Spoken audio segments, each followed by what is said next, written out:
very important. And I thank my co-chair, Senator Representative Croft, for his extra work in the background. He's been a great partner.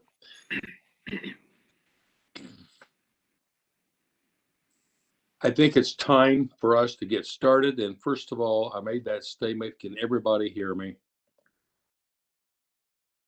Looks like we're okay.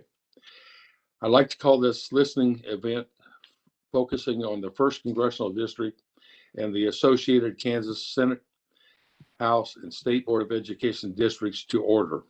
Welcome. I want to thank the cities and legislators in Emporia, Great Bend, Liberal, McPherson for establishing an in-person location for this public input listening session. We also want to thank those participating from the at-large locations. If you will please rise for prayer and remain standing for the pledge, I'm going to call on Senator Cluse from Shawnee County to start us off with a prayer. Senator Cluse. Thank you. I'd like to keep in mind this week for Thanksgiving, so I'm going to actually read Psalms 100 as our prayer. Make a joyful noise to the Lord, all the earth. Serve the Lord with gladness and come into his presence with singing. Know that the Lord, he is God. It is he who made us, and we are his people, the sheep of his pasture. Enter into the gates with thanksgiving and his courts with praise, and give thanks to his name. Bless his name, for the Lord is good, and his steadfast love endures forever, and his faithfulness to all the generations. Amen. Thank you. And now I'm going to ask House Chairman Croft to lead us in the Pledge of Allegiance. United States of America, to the republic for which it stands, one nation, under God, indivisible, with justice. Thank you. I want to thank you again for being here today. We're excited for the opportunity to hear from the public on specific items we should consider when we do start drawing maps. The agenda for today is as follows. Welcome comments from the chair and ranking members, review the procedures for tonight's meeting, update by the Kansas Legislative Research Department, and public input from in-person locations at the at-large sites that requested to provide input. As a part of the welcome, I'd like to take a minute to introduce the leaders of the Senate and House committees. First of all, I'm Rick Warren, Vice President of the Senate and Chair of the Senate Redistricting Committee. Also, we should have Vice Chair and Senate President Ty Masterson online.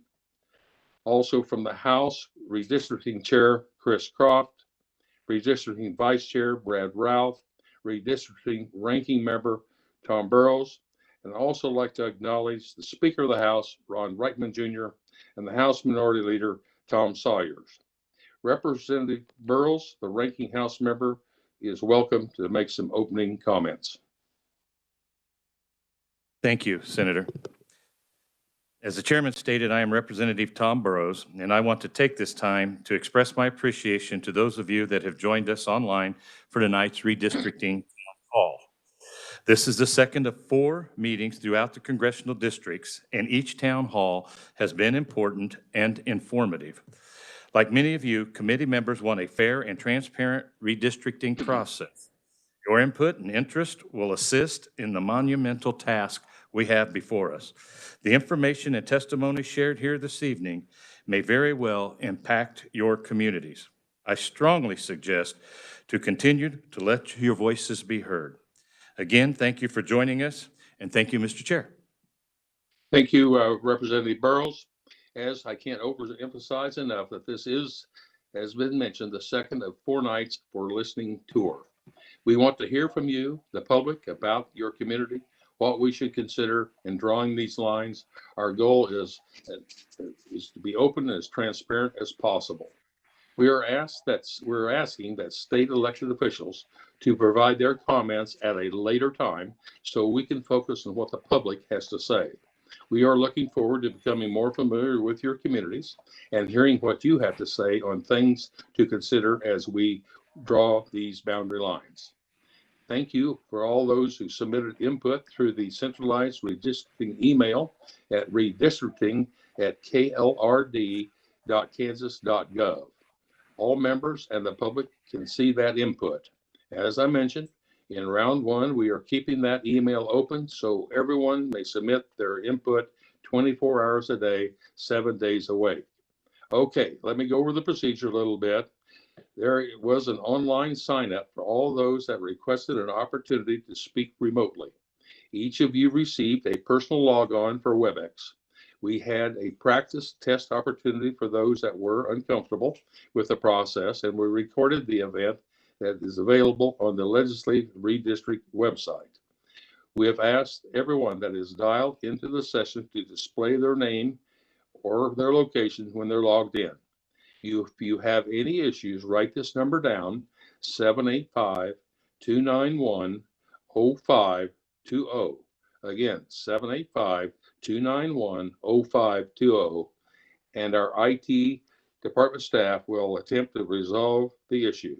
This session, as with all previous sessions, are recorded for viewing or reviewing at a later date.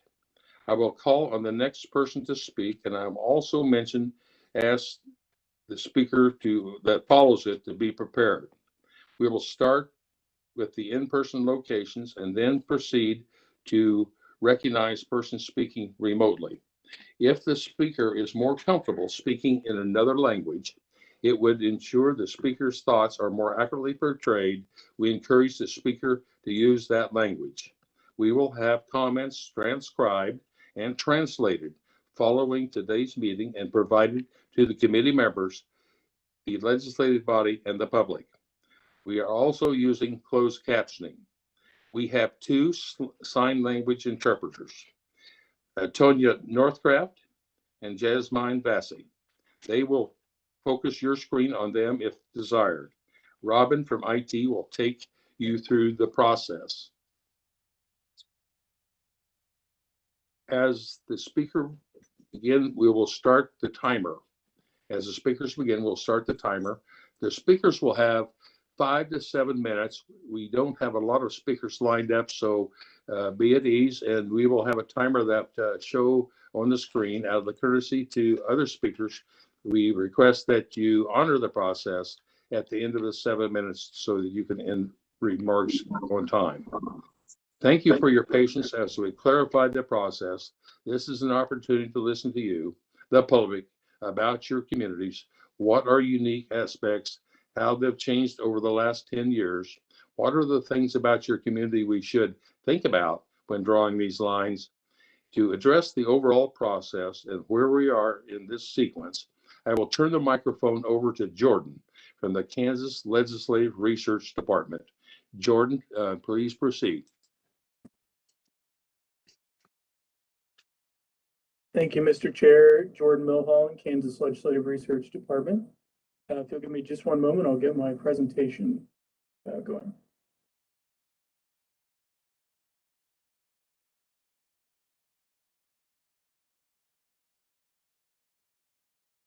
Jordan, I'm going to ask Robin to explain the screen orientation. I got out of step there just a little bit. Sure, not a problem, Mr. Chair. Thank you. And Robin, thank you. This is Robin Crumpton from IT Services.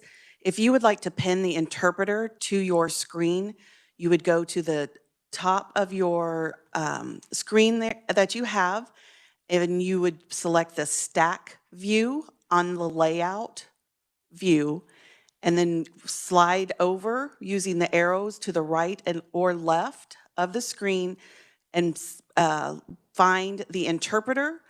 And then you're going to just click on those 3 dots that you'll see that pops up more options. And then you're just going to click on Move to Stage, and that will pin the interpreter to your screen.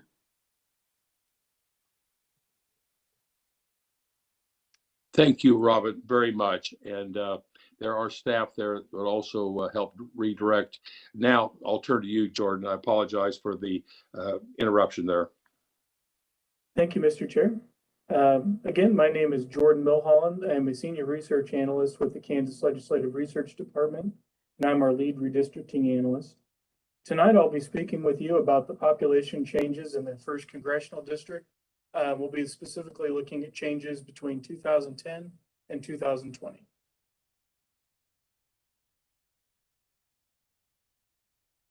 So first, I wanted to start off with showing everyone a map of the current congressional districts. So you can see here that the 1st district is sort of a light robin's egg blue color, and it spans much of western Kansas and north central Kansas. Next, I wanted to highlight a list of the 1st district counties. I won't read the whole list to you, but just know that there's 63 counties in this district. And also I wanted to note that both Marshall and Pawnee are partially contained within this district. The rest are entire counties. So to go back to 2010, I wanted to first discuss the state population. So at that time, the state population was 2,853,118. And divided by 4, that meant an ideal congressional district population was 713,280. When the plans were finalized, the 1st district in 2012 had 713,278 persons. That's a deviation of -2 persons, which is less than 1%. Next, I wanted to discuss apportionment. So earlier this year, the census released the 2020 state population totals. We found out that Kansas did not gain or lose a congressional seat. But Kansas's new state population is 2,937,880, and that's a gain of 84,762 persons. So as I just mentioned, the new state population is over 2.9 million. Divided by 4, that makes the ideal congressional district 734,470. The current 1st district population based on the 2020 census is 700,773. That was a net loss of 12,505 persons from 2010. And with those new population ideals, that would bring it to 33,697 below that new ideal population. This slide summarizes the gain or loss of congressional districts since 2010. As you'll see, the 2nd district also lost 265 persons, but there were gains in Congressional District 3 and Congressional District 4. This map, which is available on the Kansas Legislative Research Department website, it shows the population either gain or loss by House district. So orange districts indicate that the district lost people between 2010 and 2020. And green districts indicate that the district gained population during that time. This map in this presentation has been overlaid with the current congressional district boundaries. So you can see how that lines up with those congressional districts. And the next slide here also is a similar concept for the Senate districts. Again, you can find these maps on the Kansas Legislative Research Department website. And there's also reports with those maps that show the specific gains or losses by each district. Additionally, there's a congressional district map that shows the gains or losses in each district and a county map as well. As I mentioned, there's quite a few resources available on our webpage. We also have reports for the 2012 plans on our webpage. If you look at this image to the right, you can see an example of the numerous reports that are generated when these plans go through our technical review process. Any plan that goes to and is considered by a legislative committee during this next session will have similar reports run and posted on our website so that folks can look through those and see what the data says about those plans. And finally, I wanted to highlight how to contact our office in case you have any questions about redistricting. You can visit our office at room 68 West in the State House. You can call our front line 785-296-3181. You can visit our website, ks.gov, or you can email staff at redistricting@klrd.ks.gov, or you can email one of our redistricting team staff members directly. And I'll turn it back over to you, Mr. Chair. That concludes my presentation. Thank you, Jordan, as usual. Great comments. The first speaker I have on the list here is Chase Anderson. I understand that he hasn't signed on. Are you online, Chase? If not, we will give you an opportunity as we go forward. The next one is Abe Lemus, a private citizen. Mr. Lemus, are you online? I am. I'm in person. You're good. Very good. Please state your name and where you're from. My name's Abe Lemus, and I'm from the city of Emporia. And then I do have a presentation to share as well. That would be just great. You may proceed. Okay. How do we proceed with the presentation on the screen? Oh, excuse me. I thought it was, I'm going to have Robin help here. I thought it was a face presentation, oral presentation. It's a mix of both. If that makes sense. Mr. Chair, this is Jordan Milholm with Legislative Research. I have his presentation pulled up. I can go ahead and share that if that's okay. That would just be perfect. Thank you, Jordan, for speaking up. So Jordan will work with you on this.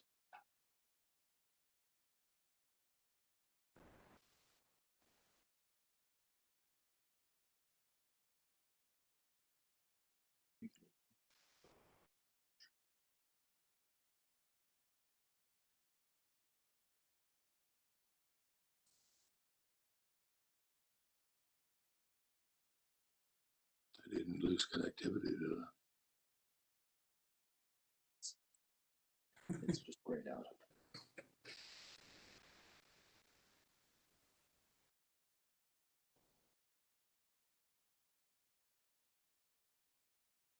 Mr. Chair, this is Jordan Milholm. Are you all able to see the slides?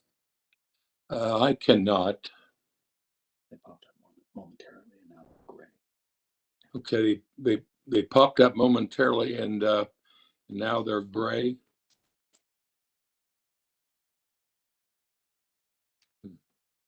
Mr. Chair, are you able to see it now? Yes.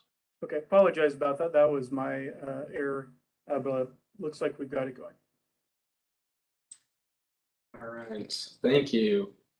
Good evening, everyone. My name is Abe Lemus. I'm a junior political science major and a TRIO McNair scholar here at Emporia State University. Through TRIO and ESU's Summer Undergraduate Research Project, I conducted research over the history and impact of partisan redistricting in the state of Kansas over the summer. Through my research, I briefed several previous court rulings and established and created maps using Bayes redistricting application, and I analyzed the state of Iowa. It's no surprise that the state of Kansas allows its legislatures to reapportion our federal congressional seats, Senate and House seats, and the Board of Education districts using our legislature. Through the analysis of Iowa, it has similar demographics to the state of Kansas. However, they reapportion their maps using an independent redistricting committee. If you believe like I do, the state of Kansas is way better than Iowa. However, there are some downfalls to the state of Kansas where in the year 2000, it was cutting it close to not approving our own maps. And then in 2012, a panel of federal judges had to reapportion our maps instead of the state legislature. 2022 is right around the corner, and I will remain optimistic that our state legislature will be able to reapportion our maps. Going forward, the current method of redistricting is partisan in nature for both parties. Although it is constitutionally the duty of state legislature to redistrict their own community, representatives in state legislatures jeopardize free elections through their own political interests instead of public interest. Theoretically, I would love to see the House of Representatives or the Senate expand to better represent us in the United States of America. I would also like to see Kansas issue an independent redistricting committee for 2030. But for now, I hope you follow public interest instead of political interest. Mr. Jordan, if you can go to the next slide for that PowerPoint, please. So as I mentioned earlier, over my summer research project, I drew my own maps. And as a lifelong Emporian, I believe that Lyon County deserves a seat in the 2nd Congressional District. This map is very strange and it looks a lot different than what we had before. The Big First has expanded from border to border of our state, and we should expect the Big First to remain bigger from now on. The Big First has been a staple for rural communities, and Emporia is starting to become more urbanized, and it houses Emporia State University. Within the second congressional district, it would include Geary, Riley, Potawatomi, Lyon, Shawnee, Douglas, and Crawford counties. Riley, Douglas, Lyon, and Crawford counties all host a Board of Regent institution, and Shawnee harbors Washburn University. The importance of keeping communities of interest, in this case, institutions of higher education, can help drive political interest towards these counties that means the most to them. As a representative democracy elected by the people, the actions performed within the state legislature over redistricting are inadequate to the message portrayed of a true democracy. If we can go to the next slide, Mr. Jordan. You can see that our population is equally separated within these districts, meeting the threshold tolerated by the courts. Continues to infer about our communities of interest for the second congressional district and the Big First, containing rural communities, while the second congressional district can help urbanize our populations there. It also follows the principles of contiguity and compactness with these maps. The current status quo for Kansas will only lead to a deeper polarization of politics and unequal representation of our population. It hinders more people than improves the party's own political power and structure. And all I ask is that you consider public interest over political interest when you draw these maps for 2022. I thank you for your service to our state, and I look forward to seeing how our maps play out in the coming days. So, thank you. Thank you, Abe. Very good. Very good. The next gentleman I have on the list is Ryan Sauter, private citizen. Are you on the line, Ryan? Yeah, I'm in. Okay, you may proceed. I also have a PowerPoint like Dave did. Okay, I think based on the last one, Jordan will help us get that up and running, or however you want to do it.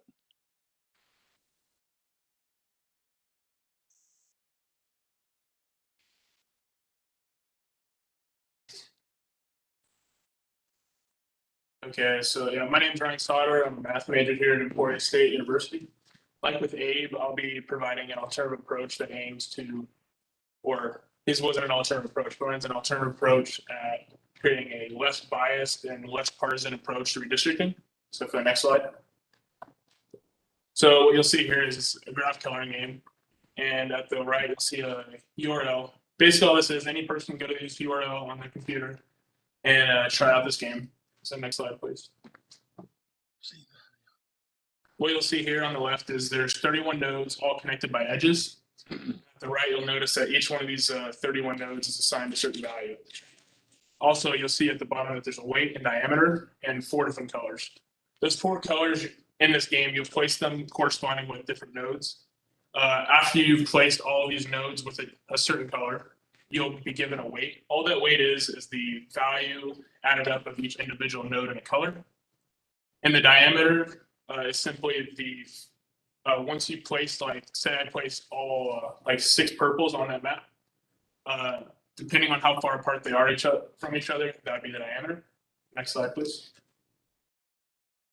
Okay, so here's how this game applies to redistricting. So what you'll see here is 31 nodes. Each node represents a group of counties or individual counties, and also the value of each node is simply the population in hundreds. So for example, say a certain node had a value of about 500. That's, in reality, that's a population of 50,000. Next slide, please. Okay, so what you'll see here is this is the best attempt we have at Emporia so far. What you'll notice is that all the colors, one of the rules of the game is that all the colors must be connected of an individual color. And also you'll see that all of our weights, the biggest gap between weights is 49, which, as I said before, that's just population in hundreds. So in reality, that's about 5,000 people. And compared to the numbers that are currently, that may seem like a large gap, but that's part of the, at least in my opinion, I feel that sacrificing the gap in population is more important than sacrificing the amount of bias and partisanship you have in your decisions. Next slide, please. Okay, so here, right here is what that graph actually looks like, our districting. So what I think is really important to note about this game is it's so simplistic.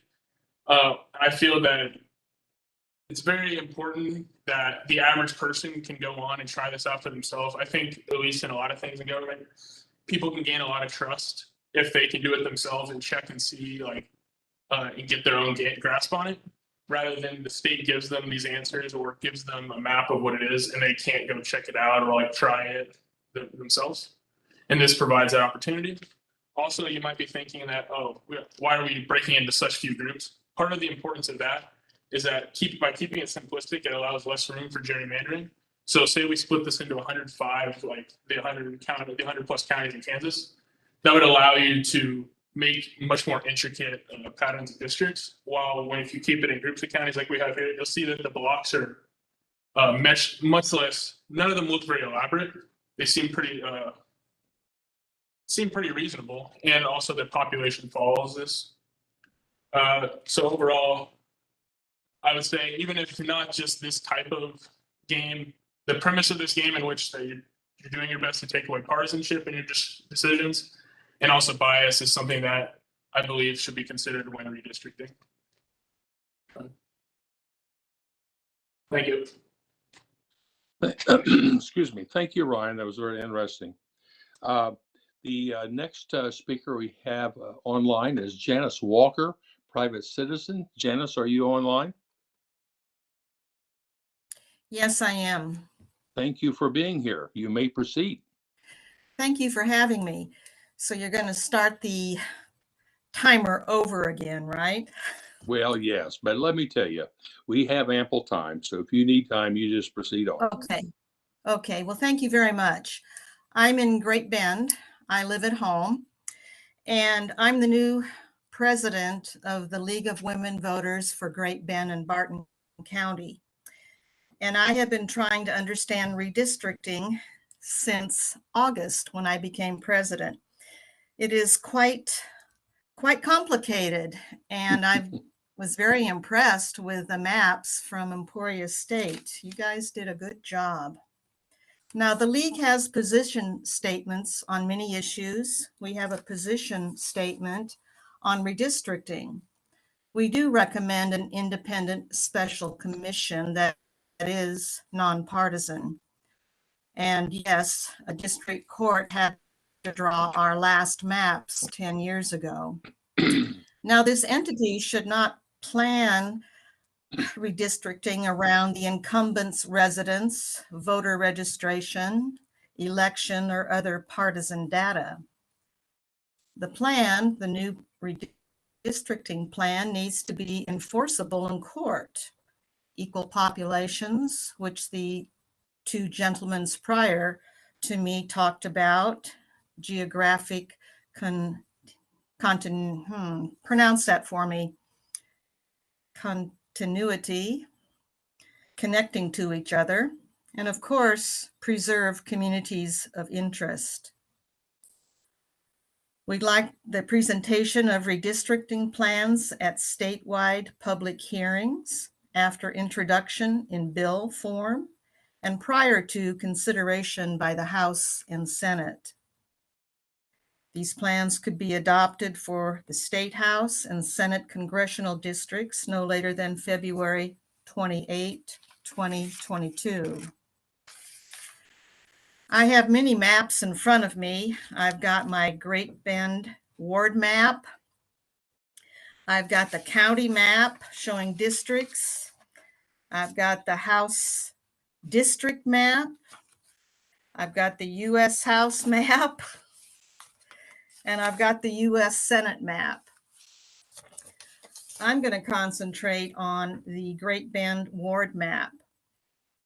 We have 4 wards in our town. My map looks like this. A council member on the city council has already noted that some districts' populations aren't equal. Wards 1 and 2 have over 200 more in population than they should. Wards 3 and 4 don't have as much as they should. Each of these wards should have approximately 3,680 people in them. So I'd like to work with this city councilman on balancing that better. The league has trained its members, the state league, on a software application for mapping. It is called districtr.org, districtr.org. Locally, it's important to consider our communities of interest,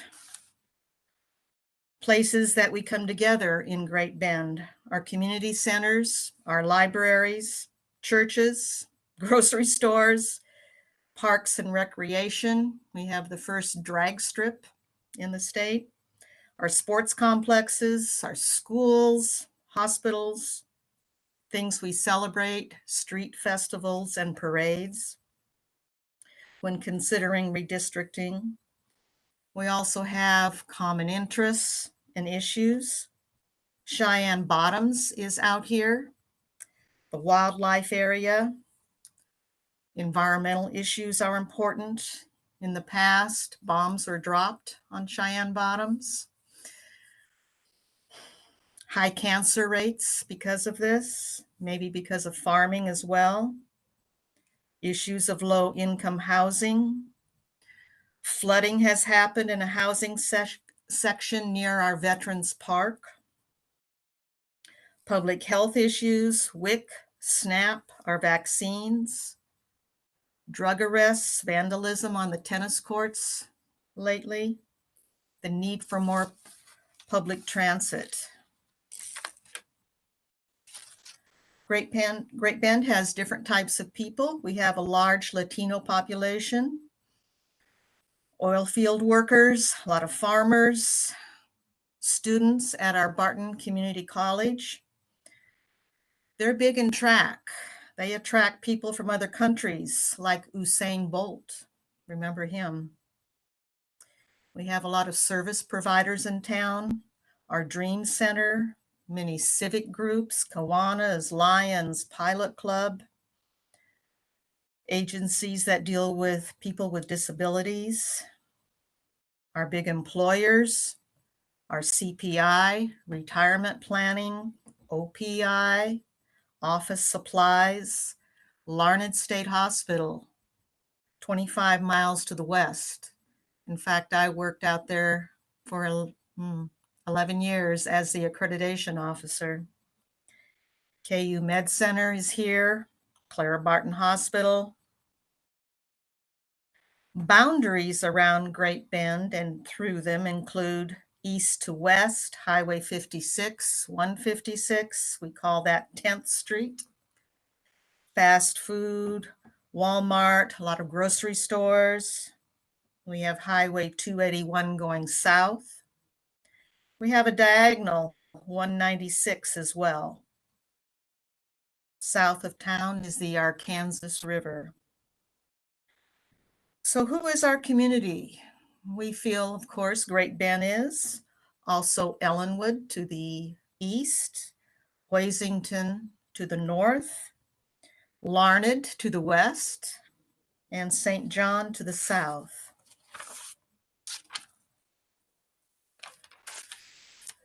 That is what I have for you today. Thank you for letting me present, and thank you for holding these meetings. We appreciate it very much. Thank you very much for your presentation. We appreciated it. And we'll now go to the next speaker. I'm going to give Chase Anderson one more opportunity if he happens to be on. If not, I'm going to ask, is there anybody in Great Bend, Liberal, or McPherson that would like to address the committee? Seeing none, I want to recognize written only public comment, Bill Heatherman and Brennan Walter, private citizens, and Douglas McCall, private citizen. And that should all be in your packet, or if not, be available. In closing, we want to thank all of you for your input tonight and specifics provided. That was really good input, and we understand the passion you have for your community. If you think of something that was not addressed, We ask that you, as a minimum, provide comments by email to redistricting@klrd.kansas.gov. That's redistricting@klrd.ks.gov, G-O-V. Or you can mail your comments to KLRD 300 Southwest 10th Street, room 68, West, Topeka, Kansas 66612. The KLRD website, kansaslegislativeresearch.org, does provide instructions providing your comments, and we do ask that you follow those instructions. There is no cutoff date for the public to send in their comments. When we return to the session in January, accordance to normal operating procedures, we will hold hearings, which are another opportunity to provide input. Thank you again for the cities of Emporia, Great Bend, Liberal, and McPherson, the legislators in those areas for hosting these in-person experiences, and thank you to the audience and committee members again for participating in this process. Our next listening event will be Monday, November 26th. We have an in-person opportunities at Newton and El Dorado, and we'll have other remote opportunities as well. We will be focused on the 4th Congressional District and associated Kansas State Senate, House, and State Board of Education districts. Again, thank you, everyone. I thank the IT and KLRD staff for your assistance. Mr. Chairman, Good night. Mr. Chairman, Yes. Yes. just to clarify, it's Monday, the 29th. Just wanted to clarify that. Okay, thank you for that. Yes, sir. And by the way, Chairman Croft, do you have any comments? No, I'm good. Thank you very much, Mr. Chairman. Thank you, everyone, and good night.